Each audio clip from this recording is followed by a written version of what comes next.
Hello everyone, I am your biology और zoology educator myself कीर्ति सिंह और हम पढ़ रहे थे ह्यूमन फिजियो का second chapter that is body fluid and circulation. तो जैसा कि हम जानते हैं कि हम लिविंग ऑर्गन को सर्वाइव करने के लिए फूड, न्यूट्रिएंट्स और गैसेस की ज़रूरत होती है। तो इनमें से कुछ तो हमारी बॉडी में फॉर्म होते हैं और कुछ हमें बाहर से लेने पड़ते हैं। साथ ही हमारी बॉडी में जो हार्मफुल या वेस्ट मटेरियल क्रिएट होता है उसे भी हमें अपने बॉडी से एलिमिनेट करना होता है। तो उसके लिए हमारी बॉडी में स्पेशल सिस्टम होता है जिसे हम कहते हैं ब्लड सर्कुलेटरी सिस्टम। अब लास्ट लेक्चर में हमने पढ़ा ही था ब्लड सर्कुलेटरी सिस्टम के बारे में। इसमें मेजरली 3 पार्ट्स आते हैं, हार्ट, वेसल्स एंड ब्लड। तो हमने हार्ट की तो डिटेल स्टडी कर ली थी। आज हम पढ़ने वाले हैं ब्लड के बारे में, जो कि है हमारा मेन बॉडी फ्लूइड। अदर है लिम्फ, जिसके बारे में हम बाद में पढ़ेंगे। तो ब्लड क्या है? सबसे पहले ब्लड एक टाइप का स्पेशल कनेक्टिव टिश्यू है, या फिर कहें स्पेशल फ्लूइड कनेक्टिव टिश्यू है। अब स्पेशल क्यों है? क्योंकि इनमें फाइबर्स नहीं पाए जाते। बाकी हमारी बॉडी में जितने भी कनेक्टिव टिश्यू होते हैं उनमें फाइबर्स पाए जाते हैं। ठीक है। अब हमारा ब्लड मेजरली 2 चीज़ों से मिलकर बना होता है। पहला है प्लाज्मा, दूसरा है फॉर्म एलिमेंट।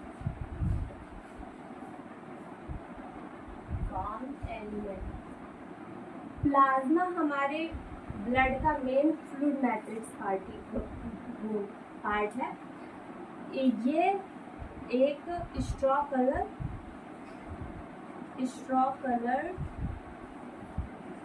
विस्कस फ्लूइड है।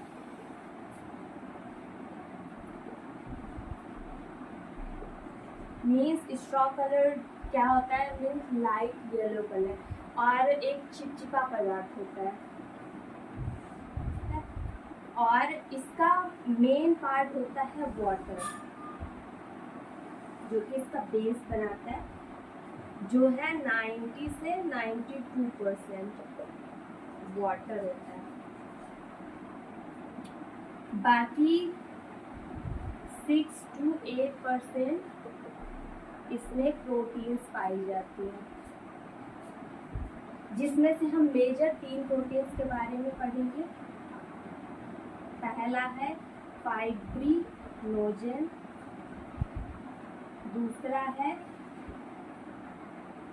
ग्लोब्यूलिन और तीसरा है एल्ब्यूमिन।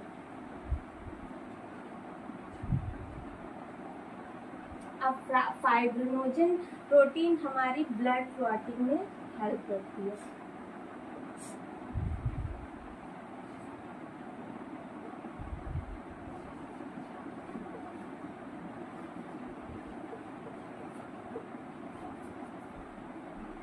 आपने देखा होगा जब हमें कहीं इंजरी हो जाती है तो वहाँ ब्लड निकलता है, कुछ टाइम बाद वहाँ एक डार्क रेड कलर का क्लॉट फॉर्म हो जाता है।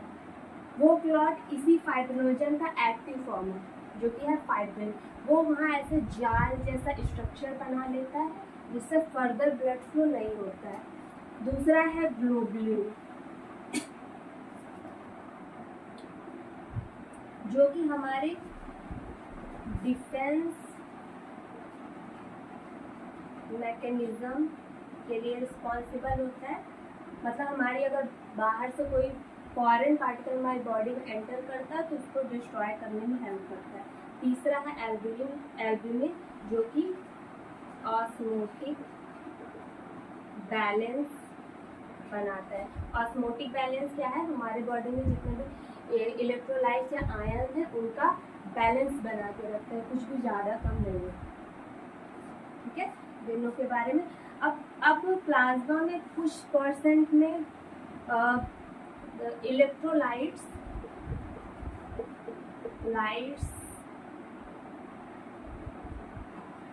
एंड आयंस भी पाए जाते हैं। ये इनका कोई फिक्स अमाउंट नहीं होता, ये ट्रांजिट फॉर्म में होते हैं, मतलब हमारी बॉडी के रिक्वायरमेंट के अकॉर्डिंग ये कम और ज़्यादा होते रहते हैं। अब चलिए चलते हैं फॉर्म्ड एलिमेंट में। अब फॉर्म्ड एलिमेंट में हमारे 3 पार्ट्स होते हैं। पहला है आरबीसी, दूसरा है डब्ल्यूबीसी, तीसरा है प्लेटलेट्स।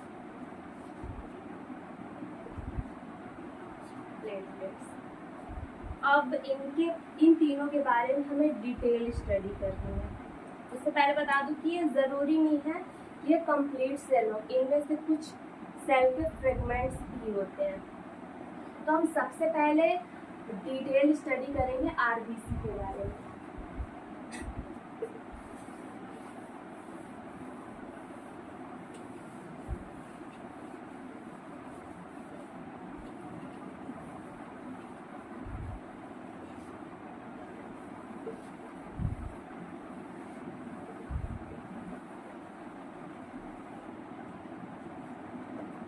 तो आरबीसी,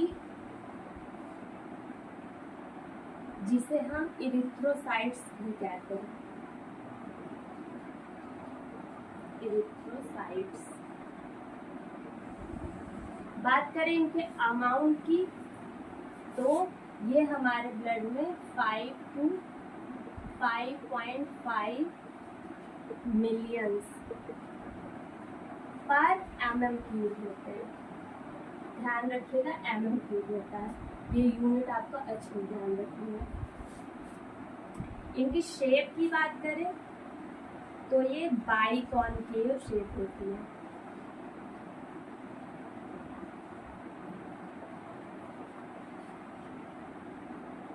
मतलब इनका अगर साइड व्यू देखें तो ऐसा होता है, ये बीच में चिपटी होती है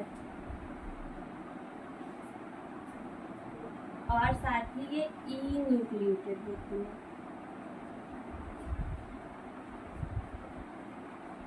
सेल्स होती है, इनमें न्यूक्लियस नहीं पाया जाता। जब ये आरबीसी इमेच्योर होती है तब इनमें न्यूक्लियस होता है, पर ये जब एडल्ट फॉर्म में आती है तो इनमें न्यूक्लियस नहीं पाया जाता। इनका बीच का स्पेस हमें खाली करना होता है, इसके लिए हीमोग्लोबिन को फिल करने के लिए, जो कि गैसियस ट्रांसपोर्ट में इम्पॉर्टेंट रोल फॉर्म करता है। तो अब हीमोग्लोबिन क्या है? हीमोग्लोबिन की बात करें तो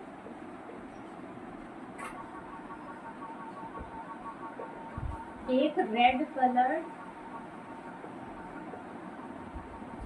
आयरन कंटेनिंग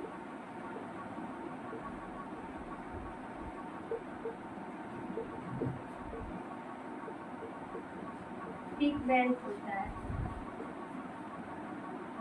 ठीक है, जिसकी वजह से रेड ब्लड सेल्स का कलर भी रेड होता है। ये रेड कलर की होती है। अब ये हीमोग्लोबिन ऑक्सीजन और कार्बन डाइऑक्साइड के ट्रांसपोर्ट में हेल्प करता है। ये बात आपने प्रीवियस चैप्टर में पढ़ा होगा गैसियस एक्सचेंज में।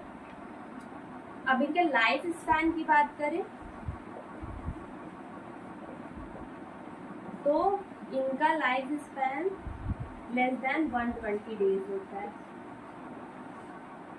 इसके बाद ये डेड हो जाती है और अपने ग्रेवयार्ड यानी कब्र, ग्रेवयार्ड जो कि है स्प्लीन, उसकी तरफ चली जाती है। फॉर्मेशन की बात करें तो ऑलमोस्ट सारी फॉर्म्ड एलिमेंट्स हमारे बोन मैरो में फॉर्म होती है। जो हमारी लॉन्ग बोन्स होती है ना, उनकी बोन मैरो में फॉर्म होती है। Bone marrow of long bones. चलिए हमने आरबीसी की बात कर ली, अब आप एक बार नोट कर लीजिए, फिर हम डब्ल्यूबीसी की बात करते हैं।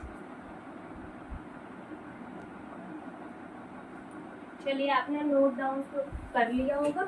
अब हम बात करते हैं अपने नेक्स्ट फॉर्म एलिमेंट जो कि है डब्ल्यूबीसी। इसके लिए मैं अच्छा खासा स्पेस भी चाहिए होगा।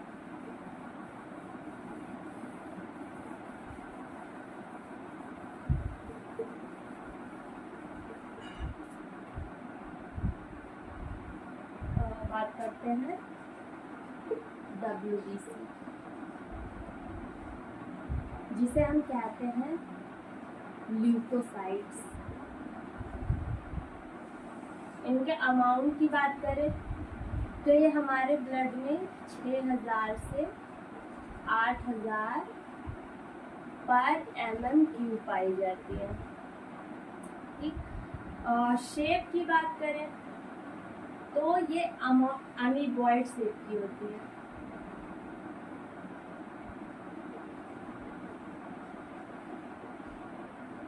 इनका कोई फिक्स शेप नहीं होता है और ये न्यूक्लिएटेड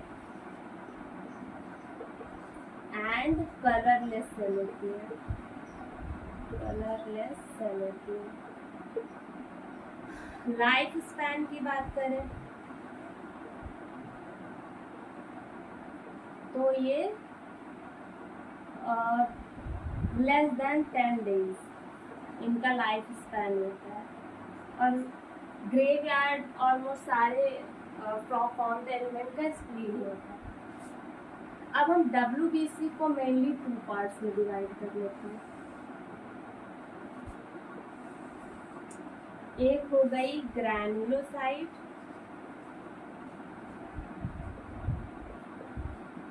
दूसरी हो गई एग्रैनुलोसाइट।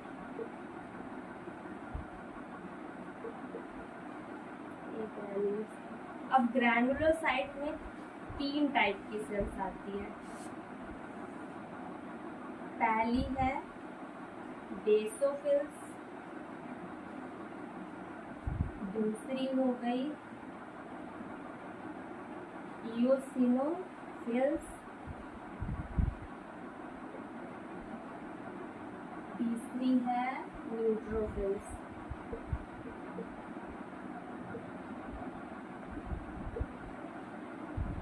इनमें से सबसे ज्यादा अमाउंट में पाई जाती है न्यूट्रोफिल, जो कि है 60 to 65%। इओसिनोफिल पाई जाती है 2 से 3% और बेसोफिल्स का अमाउंट सबसे कम होता है 0.5 to 1% के आसपास। ग्रैनुलोसाइट्स में कुछ ग्रैन्यूल्स पाए जाते हैं, एक ग्रैनुलोसाइट्स में ग्रैन्यूल्स नहीं पाए जाते, जैसे कि इसके नाम से ही पता चल रहा है। बायोलॉजी में किसी टर्म्स के आगे अगर ए लग जाता है तो उसका मतलब एब्सेंट है। अब इनमें 2 टाइप्स की सेल्स होती हैं। पहली है लिम्फोसाइट, लिम्फोसाइट्स एंड मोनोसाइट्स, जिसमें से लिम्फोसाइट का अमाउंट ज़्यादा होता है, जो कि होता है 20 से 25% और मोनोसाइट का परसेंट होता है 6 to 8%। ये हो गया हमारे डब्ल्यूबीसी सेल्स का अमाउंट। अब इनके शेप की बात कर लेते हैं। तो बेसोफिल का शेप कुछ ऐसा होता है, उसमें ग्रैन्यूल्स पाए जाते हैं। इओसिनोफिल की बात करें तो इनमें बाइलोब न्यूक्लियस पाया जाता है, जो कि हेड फॉर्म शेप का भी होता है। ग्रैन्यूल्स पाए जाएंगे। न्यूट्रोफिल्स की बात करें तो इनमें यही लोग थोड़े ज़्यादा अमाउंट में होते हैं।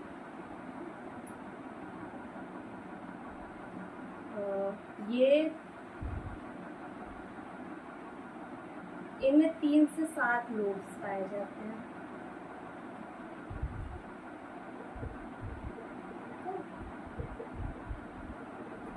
और अब बात करें लिम्फोसाइट एंड मोनोसाइट्स की, तो लिम्फोसाइट में ग्रैन्यूल्स तो पाए नहीं जाएंगे, ये एक ग्रैन्यूलोसाइट। इसमें दो टाइप की सेल्स होती हैं, ये हो गई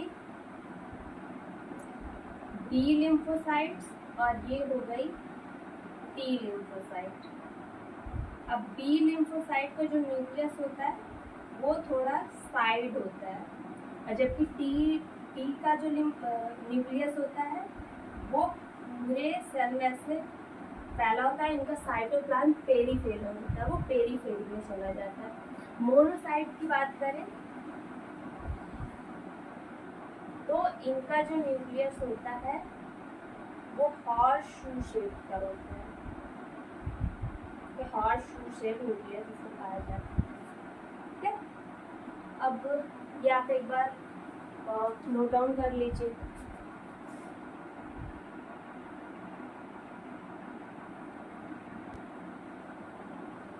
चलिए अब आगे बात करते हैं।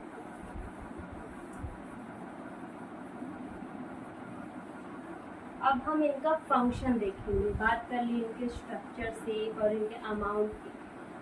अब हम इनके फंक्शंस भी देख लेते हैं।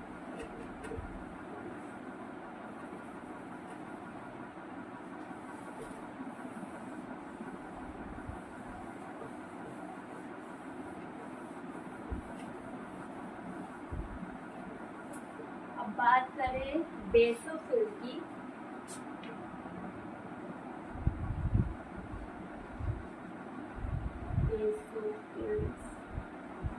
तो ये कुछ फैक्टर्स रिलीज करती है, जिसमें से पहला है सेरोटोनिन।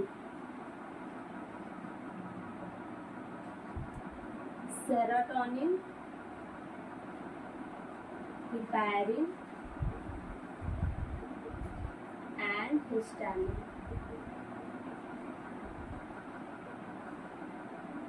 तो सेरोटोनिन एक टाइप का वैसोकॉन्स्ट्रिक्टर होता है, मतलब ये हमारी वेसल्स को कॉन्स्ट्रिक्ट करता है, जिससे ब्लड प्रेशर इंक्रीज हो रहा होता है। हिपैरिन एंटीकोगुलेंट होता है, जो कि हमारी ब्लड क्लॉट को रेजिस्ट करता है, ब्लड क्लॉटिंग नहीं होने देता। और हिस्टामिन होता है एक टाइप का वैसोडाइलेटर, ये हमारी वेसल को डायलेट करता है, जिससे ब्लड प्रेशर लो होता है। और साथ ही बेसोफिल्स इन्फ्लेमेटरी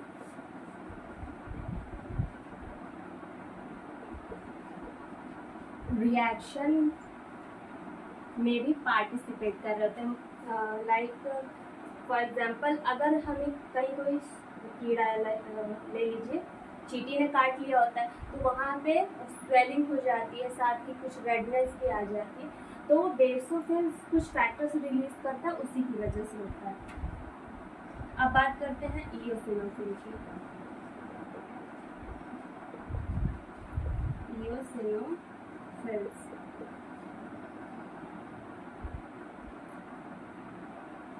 ये रेजिस्ट करता है इन्फेक्शन को and associated with allergy reaction. Eosinophil हमारी बॉडी में इन्फेक्शन को फैलने से रोकता है, ये कुछ फैक्टर रिलीज करेगा। और हमारी बॉडी में अगर कोई एंटीजन बाहर से आ रहा है या कोई इन्फेक्शन हो गया है तो उसे रेजिस्ट करता है, साथ ही ये एलर्जिक रिएक्शन के लिए भी रिस्पॉन्सिबल होता है। अब आता है monocytes and neutrophils and monocytes.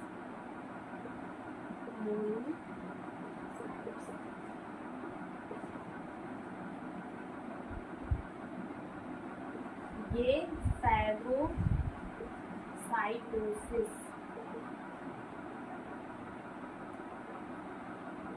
Phagocytosis में हेल्प करते हैं। अगर हमारी बॉडी में बाहर से कोई फॉरेन पार्टिकल एंटर कर रहा है तो ये इसको खा के ख़त्म कर देते हैं, मतलब उसका डाइजेशन कर देते हैं और उसे ख़त्म कर देते हैं।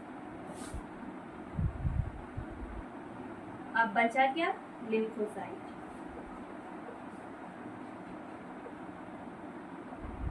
आप इसे साथ में नोट डाउन करते रहिए, इसके बाद हम अपना लास्ट फ्रैगमेंट पढ़ेंगे जो कि है प्लेटलेट्स। लिम्फोसाइट्स ये हमारी बॉडी में इम्यून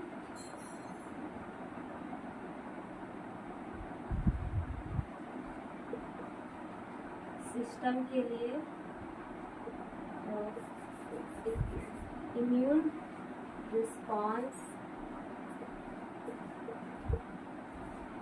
के लिए रिस्पॉन्सिबल होता है। लिम्फोसाइट्स में दो टाइप की आपने सेल्स पढ़ी थी, B lymphocyte and T lymphocyte. तो बी लिम्फोसाइट हमें ह्यूमोरल इम्यूनिटी प्रोवाइड करती है और T lymphocyte cell mediate immunity provide करके हमारी इम्यून रिस्पॉन्स के लिए रिस्पॉन्सिबल होती है। अब आगे चलते हैं, हमारा लास्ट फॉर्म एलिमेंट जो कि है प्लेटलेट्स।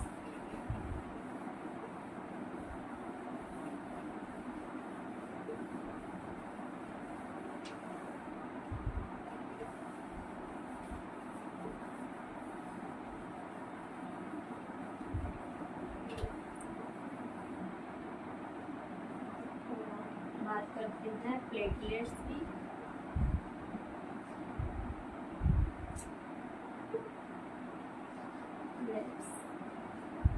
जिसे हम थ्रोम्बोसाइट भी कहते हैं।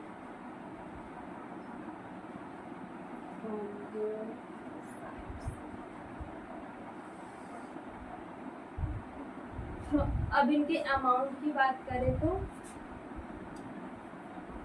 3 से 3.5 lakhs पर mm³ इसका अमाउंट होता है। और ये कंप्लीट सेल नहीं है, ये एक बड़ी सेल जिसे कहते हैं मेगा कैरियोसाइट, उसके फ्रैगमेंट्स होते हैं जो हमारे बोन मैरो में पाई जाती है। ये एक टाइप की स्पेशल सेल है। Fragments of a large cell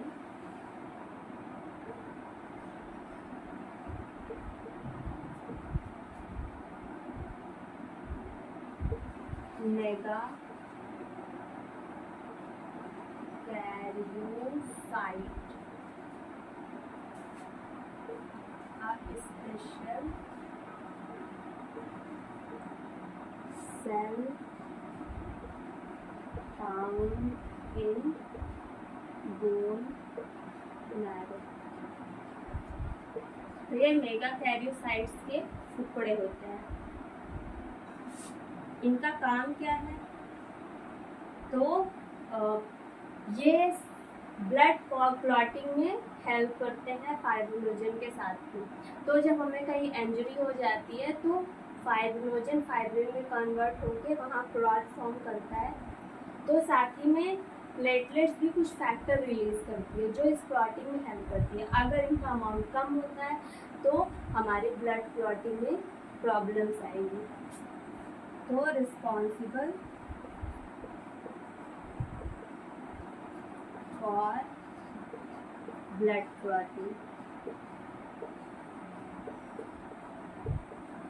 साथ ही इनका अमाउंट कुछ डिसीज में भी कम हो जाता है, लाइक डेंगू आपने सुना तो होगा ही। और दैट्स इट। थ्रोम्बोसाइट के बारे में हमें इतना ही पढ़ना है। अबंडेंस की बात करें तो तीनों फॉर्म्ड एलिमेंट में सबसे ज़्यादा अबंडेंट होती है आरबीसी, उसके बाद आती है हमारी प्लेटलेट और लास्ट में आती है डब्ल्यूबीसी। तो आज हमने ब्लड के बारे में जाना, अब आगे के बारे में हम नेक्स्ट लेक्चर में पढ़ने वाले हैं। Thank you so much.